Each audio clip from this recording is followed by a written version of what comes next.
There are a lot of decks out there, but so many cards have been left completely ignored or unexplored. So Team Starlight is here to see the jankiest cards and the jankiest deck ideas out there. This is Jank Tank.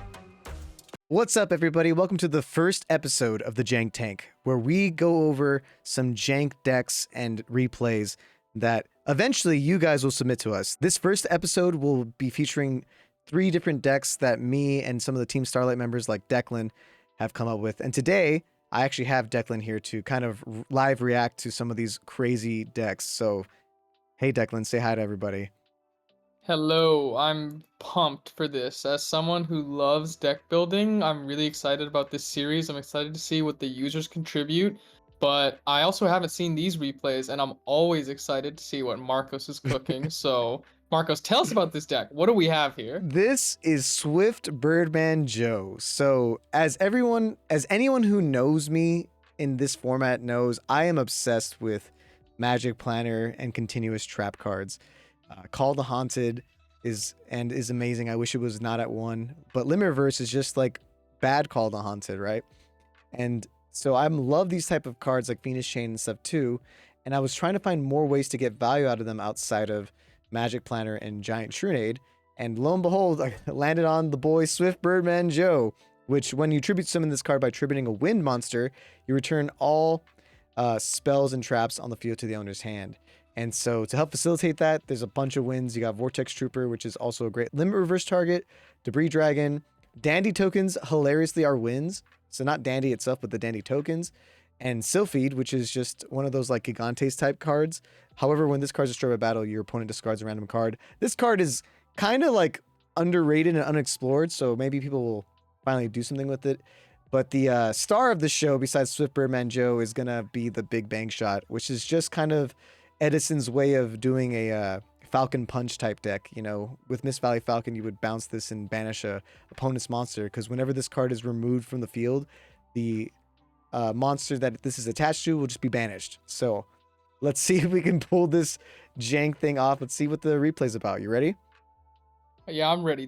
One last thing I'll say is this Sylphid card, like, when I saw this, I mean, I guess it's just wins suck, but this card has no business being this, like, relevant. This effect seems like somewhat good, so I'm excited to see if this thing comes into play, but just being able to special summon it and then tribute summon for Swift Birdman Joe seems like a broken combo.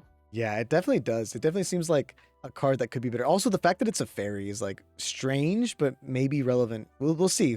Let's see what people end up cooking in the future. So, our first replay. You ready? We're just gonna do this with the sound effects on. So I'll just click the next play thing. So yeah, that's fine. Obviously you got a bit of a slow opening here, not the greatest, but you have the Magic Planner, so that's something. So then they just set the hamster and pass. We see the Swift Birdman Joe, so now setting the Debris Dragon so you can maybe get the Swift Birdman Joe going. Goes for the hamster, goes for the Phoenix Chain. So I negate the hamster with Phoenix Chain. But unfortunately, they do have the Caius to out my debris. But thankfully, that means that Phoenix Chain just chills there. So you know this Magic Plan is about to go crazy. We got multiple Swift Birdman Joes here. I think I just go for Vortex Trooper because you don't want to like deal with that. Draw into some pretty gas cards here. And then just attack with the Caius. This is good for us, though. We get a free little draw. Yeah, a lot of different synergies here with like Giant Trunade and stuff. MST, which is the back row. It's a bottomless. Go for Lone Fire Blossom. Lone Fire tributes itself for Titanium. Yeah. And now we're doing some Lone Fire shenanigans. I'm actually a huge fan of Lone Fire and Limit Reverse. And now, like, we can easily clear through this. So far, Swift Birdman Joe, kind of not really showing itself yet, but we're kind of getting it set up, though, you know? Yeah, you'll be able to get value out of your own Swift Birdman Joe, but yeah, he hasn't been setting any back row, and unfortunately, it's Dust Shoot. But that means disrespecting the Swift Birdman Joe right here, clearly a misplay. Now I get 2 Limit Reverses back, and I can just freely attack into everything here. There's no fear. And hold on, just pause for 1 second. Could you have there tributed the Dandy, and then when your limit reverses go to hand, the Vortex Trooper would have died and you would have drawn, right? Well, That could have the been. issue was that Dandy's an Earth. So Oh, okay, Dandy's it's the tokens are tokens. wins. Otherwise, I definitely would have just tributed the Dandy for like an extreme plus. But Yeah, here but it like should be noted that that's a good play, where it's like if you're bouncing the limit reverses to get the draw Vortex Trooper, that's really good. yeah, that's like the main point of it. Oh, and then Titania just negates this Raikou. You love to see that. Titania with multiple negates is so scary in this format. But he does have the Pot of Avarice. There's actually he has a lot of gas actually, and he has the Cyber Valley to actually be able to do stuff here. But yeah, end up finishing the Cyber Valley. And they just scoop. So we're on to the next game. See how it goes. Absolute domination from Swift Birdman Joe, and the fact that it got value without your like. Imagine if your opponent actually had relevant back throw and it like bounced all his stuff on top of being good just for you. That was sick. And we see the Nobleman across outside it in. Hits the hamster. 3 hamsters. Oh my god. I don't remember that. Dustinado unfortunately gonna hit the Mirror Force, but we do have this Dandy that's gonna most likely get popped here. They search a Lila, run over the Dandy, get 2 tokens, and they're just gonna mill, end phase. This creature swap would normally be really good, but creature swap actually has a caveat where you can't change the battle positions of the monster, and I kind of realized that after the fact. So yeah, but now I'm just gonna go for Mobius. They bottomless it. We're getting a free 1700. And hopefully we can mill like a Dandy or something. We don't. We unfortunately milled 2 of the Swift Birdman Joes. It's so sad. And no, the win con. Gone. Their hand is kind of gas right now. Yeah, they're able to just go crazy with Pot of Avarice too. This is not looking really good for your boy. I'm trying to think what the top decks that get you out of this. It's like Lone Fire is a start, but True Nade that's can get not me out of even- this. But this is actually kind of a fun play here with Big Bang Shot. You can... I think I decide to go for Machina Fortress, run over. And I'm going so neg here, but I just can't... I need to hope to see it out. I Heavy Storm my own Big Bang Shot to banish. Because Big Bang Shot has the effect that when it's removed, the card that it's equipped to just gets banished. So I Heavy Storm it just to get rid of this Machina Fortress. Which is... I mean, that's something. You're not dead. Yeah, but unfortunately, he has the second one. yeah, I don't know what top deck I can have. That's not a bad top deck. Sangan's pretty great. You can get a Lone Fire here. Go for Titanium.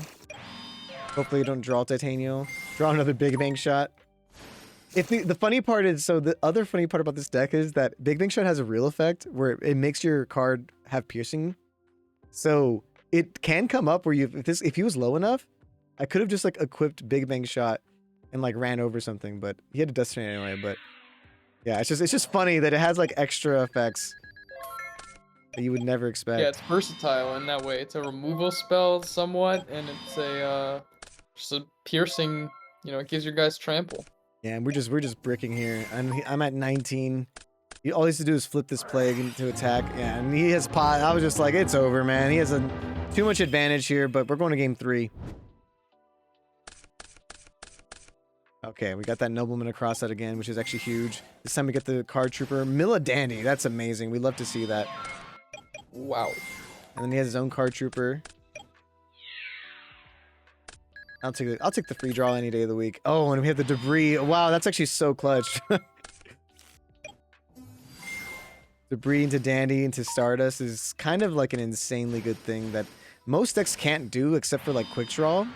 I think more decks should do it, but now I got this Stardust completely insulated. He definitely should have Dust Tornadoed beforehand. Maybe he thought I was going to go for like a Black Rose, but now that Dust Tornado is just awkward. Here I chain Dust Tornado and negate my own Dust Tornado. Just because I don't want him to steal it. Now he just goes crazy, but I got the Phoenix Chain plus Magic Planner combinations, so I'm feeling really good here. And then Stardust comes back, so he probably should have just summoned Fossil Dino if I were him. The Stardust didn't come back. I don't know why he didn't do that. The Phoenix Chain would have still stopped it, but you know, maybe he thought it was Right. torrential or something. But Yeah, he didn't know that. yeah. Okay, are like, you gonna I'm run this trooper in? Yeah, of course. Maybe? It's only Yep. 400 health for a draw. Like people will give your opponent 1,000 health with Upstart for a draw. Like, Yeah, this Card Trooper's getting a ton of mills though, but now we have the Lone Fire. Unfortunately, I think I only have one Titanium in deck, so it's kind of just a dead draw. But yeah, I'm gonna go for this double Stardust Dragon play. When's the last time you've seen 2 Stardusts come out? Yeah, you don't see that every day. But the fact that you run 3 Limit Reverse makes you can do this type of thing even easier often. Let's see, just mill? Probably. Yeah, I'm thinking that the only out he has is like Caius at this point, so I'm just trying to like not let him have any monsters to Caius me for. He has a Pot of Avarice. I have the DD Crow. I have 2 DD Crows to be exact. Now he's just kind of in a terrible spot. I'm able to normal summon Titanium. Oh my god. This is crazy. I'm just letting that happen. I'm like, yeah, I'm gonna let that attack the draw happen because why not? This Raiko's never gonna get value anymore. And he's milling cards, but and I immediately crow this Machina Fortress. So obviously, like we didn't see much Swift Birdman Joe action, unfortunately. But I mean, we did see Swift Birdman Joe. Like even if your opponent's playing a deck that's low on traps, it was relevant enough through your own engine to do something productive in game 1. So like yeah, like I said, if you put it into context where your opponent's actually playing a trap deck, like being able to just giant Chunade your opponent, it could be viable. Yeah, someone's got to try it out. Yeah, I'm excited to see what people can come up with if they end up using it. Okay, our next replay. So our next deck. This is the deck, Assault Mode. I mean, what's there to say? I think it was Frog Slicer who created the that created the Dinosaur Assault Mode deck that is pretty consistently good at churning out Stardust Assault Mode by using the Ancient Gear Gougatron Chimera, right? Because this Chimera is really good for just being a level 6 that you can tutor out, and then you have Arcane Apprentice that when you synchro with can search out Assault Mode. So essentially, as long as you have like a Gear Town, a Terraforming, and Arcane Apprentice, a 3-card combo, you have Assault Mode turn 1. And it's not that difficult to get, and there's a bunch of other ways to do it. But I figured that I didn't really like the Dinosaur engine, and I instead opted for the Hero engine, a small Hero engine, because you also have the ability to search a field spell kind of the similar way that the dinosaurs do. But there's also an added bonus of being able to run Bubble Man, but also the extreme added bonus that dinosaurs don't have, where you can just smoke screen into like a janky hero beat deck, which is why you'll see I'm running Ancient Gear Knight as well, because it's a Gemini, and I'm also running level 4 tuners, or a couple level 4 tuners, because you have Summoner Monk and the ability to make Ancient Gear Knight, and also your Stratos and Bubble Man can make Stardust pretty consistently. So yeah, this is like kind of a cool little Assault Mode deck that you can smoke screen into a jank hero beat. And I think that if nobody knows about it, it can be really deadly. Yeah, I mean, this looks pretty consistent. Obviously, you run a ton of level 4s. The Gear Town engine can get you into a Gear Knight, which can, be combined with like the Flame Veil Magician to make Stardust and get the engine. But then the main thing why Assault Mode sucks is because you just lose to DD Crow or like a variety of other side deck cards, like people force out your negate and then they summon a Dyna or something like that. And the thing is, like, they're gonna be putting in cards like Crow, Fossil Dyna, and then you're siding into a hero beat that just does not care at all. And I think it's a really, really interesting thing just to be like, okay, can we make Assault Mode that's still really consistent game 1, but then game 2 has like a more resilient strategy to side deck hate? Yeah, and the funniest part about this is that I found that like I think more hero beat decks should be running like just tuners, like at least like Rose Warrior was the searchable tuner with Rhoda, because I feel like Stardust and like an Alias can be kind of like annoying to deal with. So yeah, either way, let's check out some replays. Okay, so here, if you see this opening board, this is actually Stardust Assault Mode. It's like kind of crazy how easy it is to get it, and you'll see why in a second. Oh, sorry, not yet. Now it's Stardust Assault Mode. So we e-call for Captain Gold. Captain Gold gets a Skyscraper. Gear Town into this guy. Unfortunately, we drew the Ancient Gear Knight, but that's a level 4. We have another level 4 tuner with Rose Warrior. Make Stardust. Pitch Assault Beast. Bada bing, bada boom, Assault Mode. And then this guy's like, nice, cool Hell deck. yeah. This guy appreciates gas when he sees it. Yeah, And you're just gonna go instantly straight into the Stardust Assault mode. Yeah, we're not letting him have a chance. He's able to add Thunder Dragons. I saw this Thunder Dragon thing. I was like, that's kind of cooking. I kind of like this. I love when the opponents are also cooking. Here, I'm just gonna swing in with the Assault mode. This guy's a 3K beater. It's kind of really annoying to deal with. Not many decks can deal with it.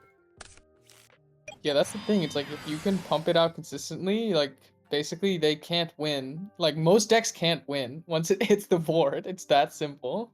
Yeah, also here's why you run Bubble Man, because you can normal summon a tuner, special summon Bubble Man when you have no cards. And now we're able to make a second Stardust Assault mode. Oh my god. The Threatening Roars, I'm afraid of like Gores and like, or just like, I don't know, I don't want to give them any monsters or bodies, so I'm just gonna let that go through. But now we got double Stardust Assault mode. I'm sorry, I don't know what you can do about this. Yeah, props to the opponent for actually sticking in here. I was scooped as soon as I saw double Stardust Assault mode. It's hard enough to deal with one. Yeah, so here he solo exchanges. I'm obviously going to negate that. Poly, I'm going to negate that. Goes for a second Poly. Dang, he had so much gas here. He has to try to kill me like this turn, because these guys are going to come back.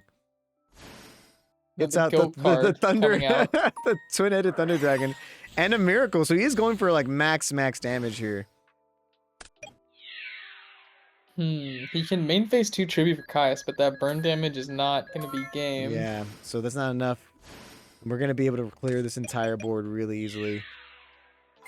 We attack the Ab-Zero, negate the Ab-Zero, attack the Thunder Dragon.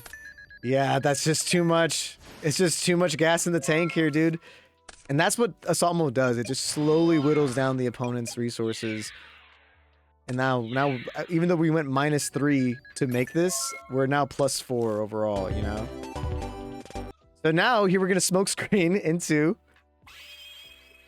a Hero beat. Hero beat, yeah. Gear Town Hero beat, which is like, I mean, it's gas in its own way. Like, you have extra special summons, and you can bring out the big Gadgetron Dragon and just beat down even harder.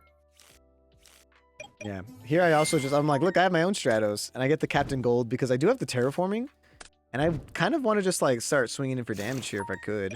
Or no, I don't think I do. I just want to just crash, which is like fair. Want to kind of save the Gear Town for a big push that I can guarantee it. So now, whip out the Ancient Gear Gadgetron Dragon, summon the Alias, attack. As he enters, he's gonna enter. And then I chain. I think I chain. Yep, Genmai Spark. So this makes the. If it was a Dupe Frog, it would have missed timing. So I was kind of hoping it was a Dupe Frog. We draw into a Skill Drain. Skill Drain is just gonna absolutely cook any Frog deck.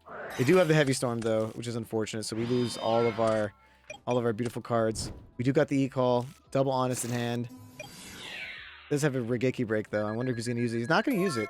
Makes sense. You kind of don't want to have to. There's the Crow. See what he's talking about? These are the cards people side deck in for a traditional Assault Mode deck.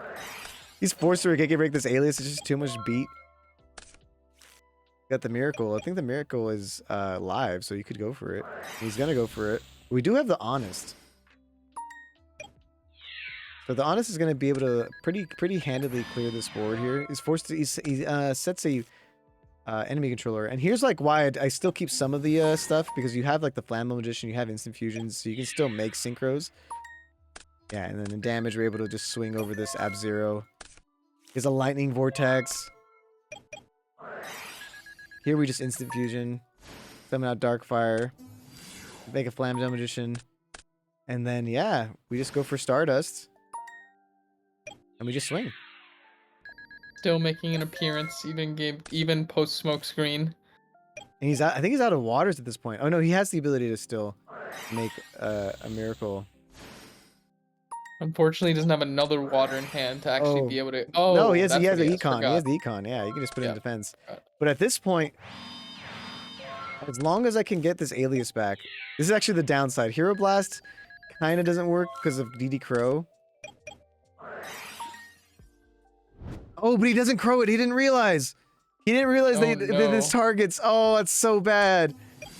And now Or he maybe just. he was just thinking, I gotta save this in case they start a You assault know mode. what? That could be the mental game. You never know. Like, and he just leaves the duel, and that is it. The duel is over, and like that, that's the game there. So, yeah. So that is the Stardust Assault Mode deck. I have one quick replay that is also showcasing a little bit more side hate. So we'll just quickly go over that real quick, because why not? You guys like more content, right? People in the Team Starlight fans. Oh, Yeah, here's like one of the people biggest can- downsides of this deck is that sometimes you just you draw into your Stardust Assault modes, but that's why Plague Spreader Zombie exists. That's why other cards exist. I'm surprised I set that. I think I'm hoping that he doesn't attack it. And most frog players wouldn't, so there we go. Like, it kind of pays off because now I have the ability to do Stardust Assault mode shenanigans. Also, this has an extra effect where it burns 300. And like just like that, we have Stardust Assault mode.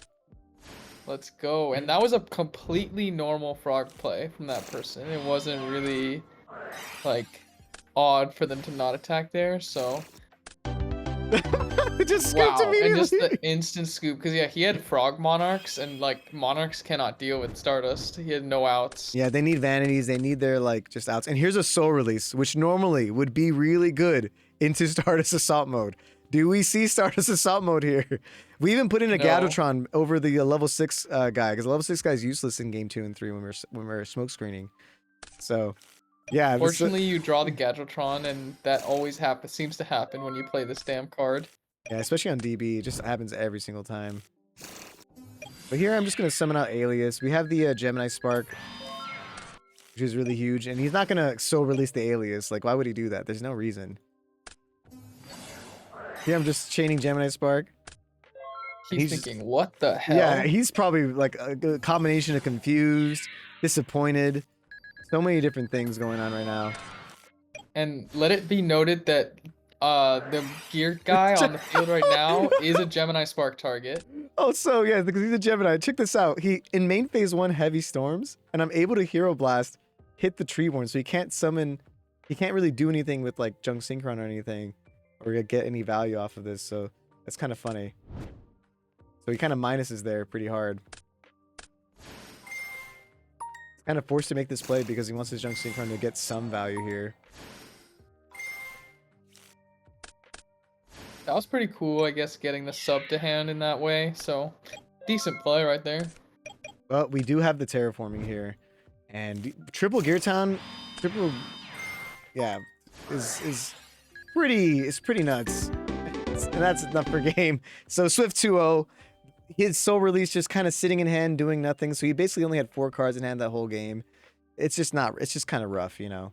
It happens sometimes, but that's what the beauty of smoke screening is, right? So yeah, that's the Ancient Gear Heroes. Try it out yourselves if you want, and to troll people online. Our final deck. This is Declan's little fun project he was working on here. Please do us all the favor. Explain this and tell me if you want me to hover over cards. Let me know, okay? Yeah, okay. So, you guys already know, like, most of the time I'm cooking, it's with frogs.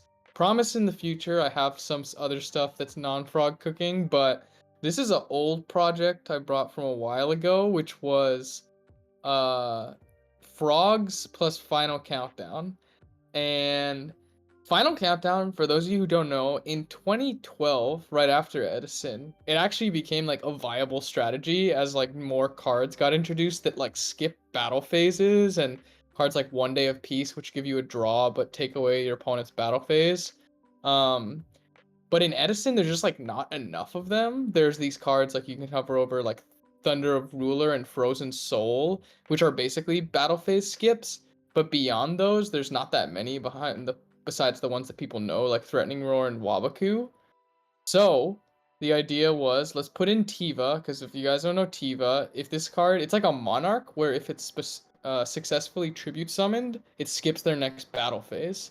So the idea is, okay, I can go swap frog, bounce the Tiva back to my hand after summoning it, to then, you know, resummon it the next turn. We got Fader in there, which is obviously another battle phase skip.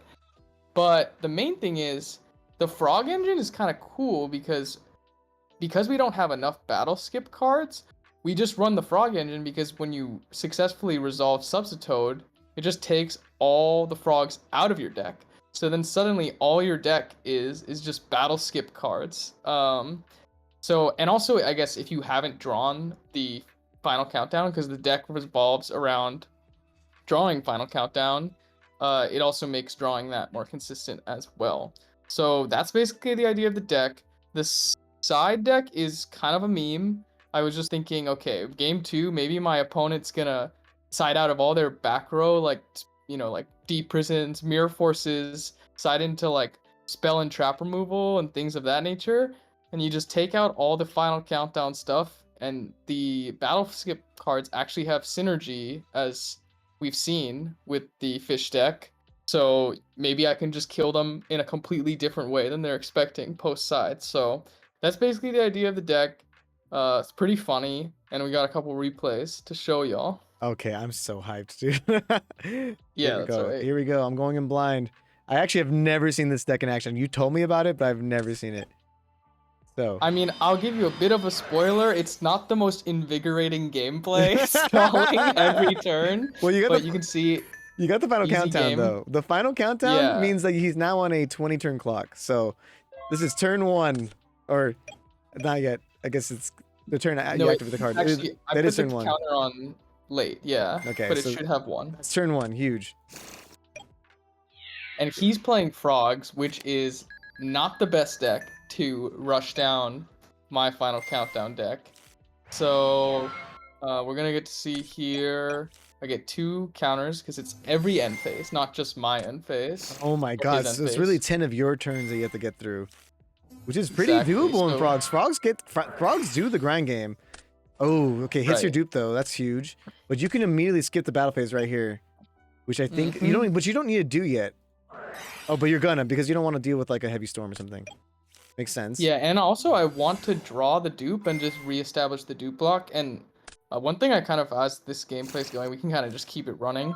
But like the dupe block in and of itself is like a decent stall thing that, you know, like some decks take multiple turns to out it or like draw the outs.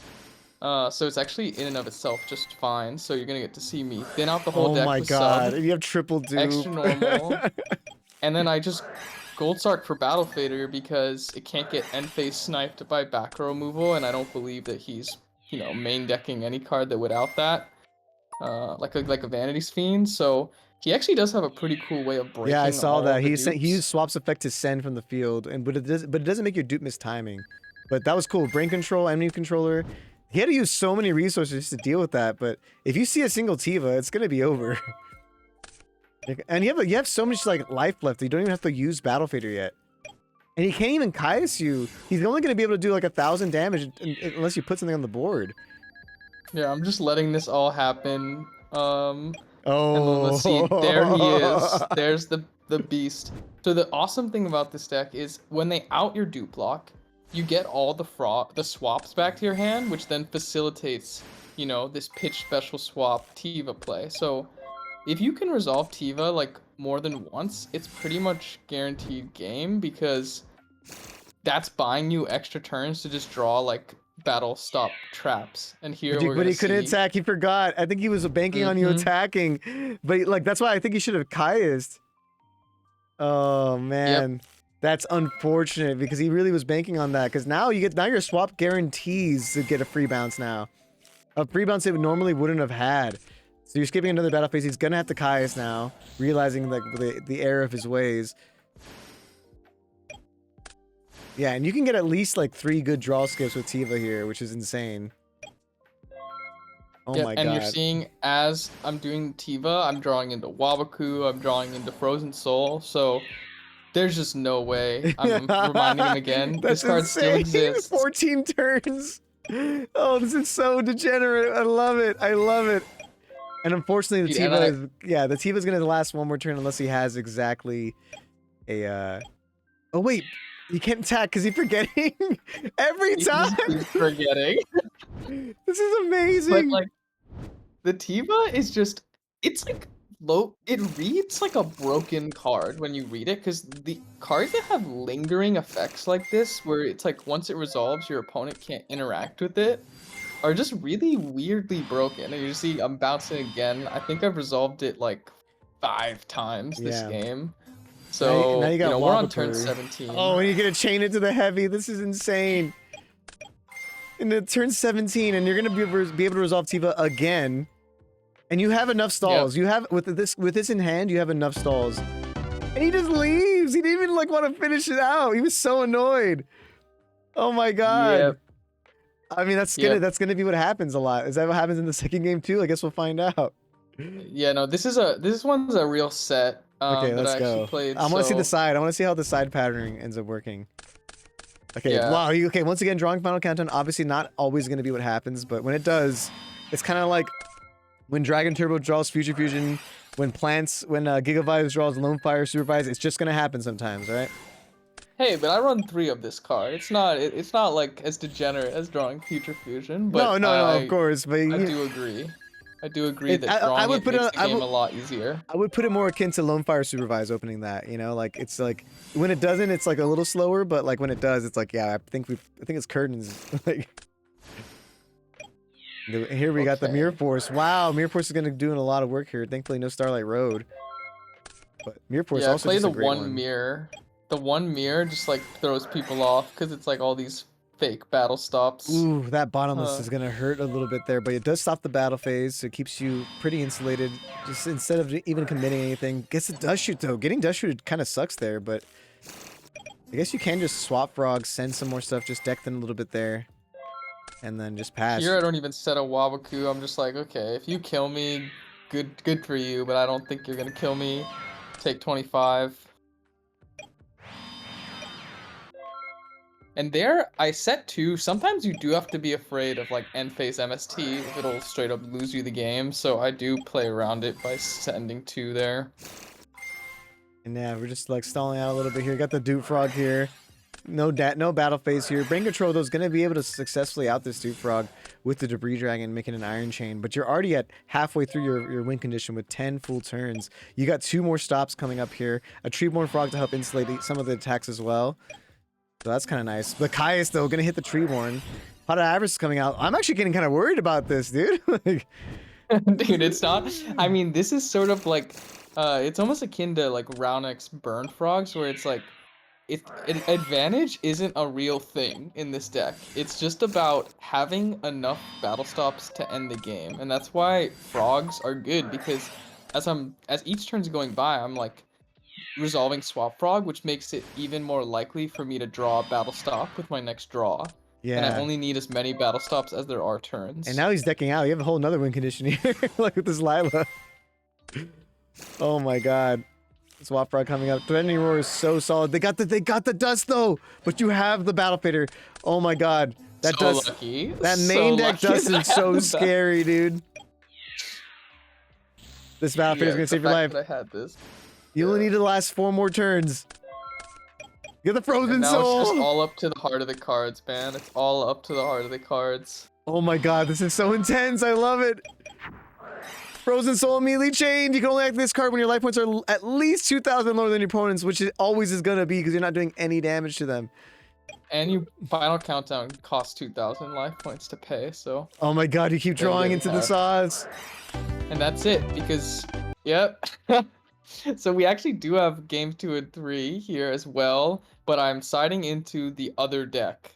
If you can remember. Yeah, so we got oh my god, I want to see what he sides in. He's gonna side in a bunch of back row, maybe even decrees. Who knows? Okay, Fossil Dino hurts both versions of the deck though, so that's gonna be interesting. Yeah, he sets a bunch of just back row hate. All of it is back row hate. And there's not And really as much can you see, can be. Yeah, I see. Just sweepers, so nothing really good here. And he has the Dida, so this one's gonna be a little bit on the rougher side. Might be. Let's see what I do here. Quickly reveal what I have. Shuffle up. Oh, okay. So he just in phase us. Yep. That's why you gotta set both. Okay, siding in progress. Let's see if this time around. So he didn't know. He didn't see any of your side deck plans. He did side at a bunch of back row hate and the crows. The crows are gonna hurt regardless, but we'll see how this goes. We got the sub going in, swap, send the Treeborn. Just pass. He knows he got to punch in for damage. He just has to just go in. He's not going in. Fascinating. Wow, that's actually crazy. Watching this back now, he didn't swing there. Like at this Does point, crow the Treeborn. Yeah. We have the Tiva here. Tiva's gonna need to stop the battle phase. It goes for the attack. Solemn Judgment. I'm surprised he didn't want to solemn any of that, but fair enough. I mean, at this point, And like, then let's see. if you have potential OTK here, yeah, I think you're just gonna go for it straight up. Coelacanth is just that broken of a card. Yeah, I think by the way, I'm pretty awful with the fish deck, and not having the Metabo Shark was a little awkward here.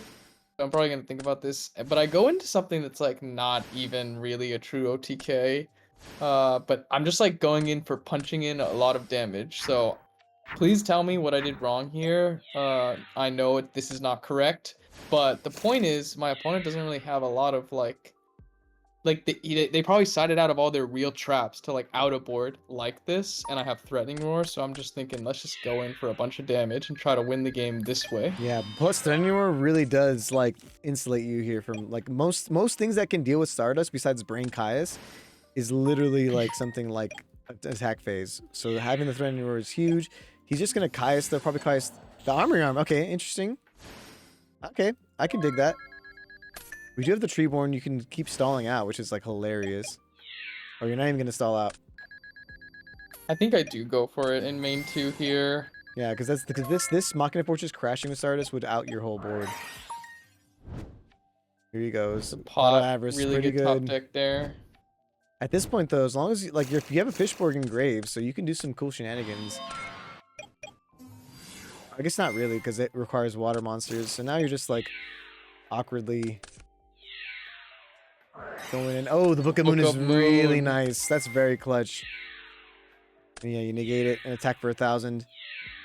And now he's like in this mode where he kind of needs to see a yeah, Machina Fortress like summoner, but he can't really do that. He does have the Debris Dragon, which is gonna be able to out your Stardust most likely here.